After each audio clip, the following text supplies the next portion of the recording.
Hamida dari kelompok 2. Perkenalkan, nama saya Muhammad Rafi dari kelompok 2. Engkol. Perkenalkan, nama saya Rizky Aidil Pratama Siregar dari kelompok 2. Perkenalkan, nama saya Iksan Maulana dari kelompok 2. Engkol. Perkenalkan, saya Surya Panca dari kelompok 2. Perkenalkan, saya Firza Ade Dharma dari kelompok 2. Saya Siti Indri Febi Hamida dari kelompok 2. Anjay. Saya akan menjelaskan apa saja fungsi dari grafik yang di atas. Pada tampilan ini, terlihat sebuah dashboard monitoring tanaman IoT yang berfungsi untuk memantau kondisi tanaman secara real time menggunakan beberapa sensor. Data ini dikirim ke platform Beeling sehingga penggunaan data mengetahui kondisi tanaman kapan saja. Yang pertama itu ialah intensitas cahaya.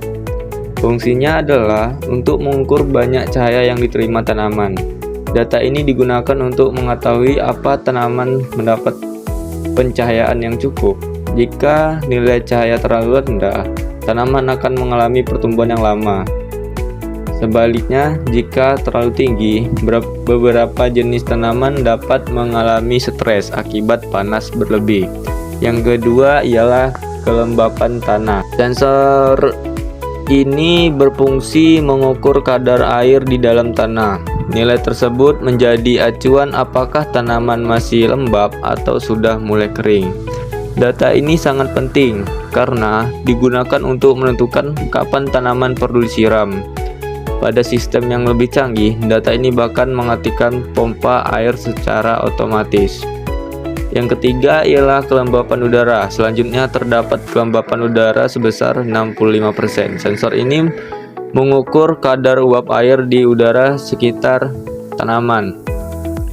Kelembapan ini mempengaruhi proses penguapan air dari pertumbuhan tanaman.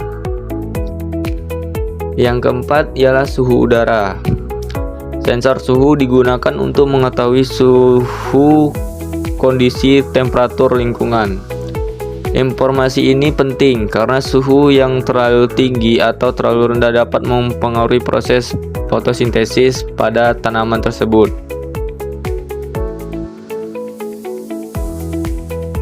Fungsi grafik adalah menampilkan perubahan kondisi tanaman dari waktu ke waktu, membantu mengetahui apakah nilai sensor stabil atau perubahan secara tiba-tiba, memudahkan analisis penyebab perubahan kondisi tanaman, misalnya karena menyiram, perubahan cuaca, atau perubahan intensitas cahaya. Menjadi dasar pengambilan keputusan, seperti kapan menyiram tanaman atau memindahkan tanaman ke tempat yang terang. Kelemahan pada monitoring tanaman ini ialah sensor codingan sudah sesuai, sudah diinput dengan data yang sesuai, tetapi on-off otomatisnya tidak menyala. Maka dari itu diberikan tombol on-off manual saja. Kesimpulan dari semua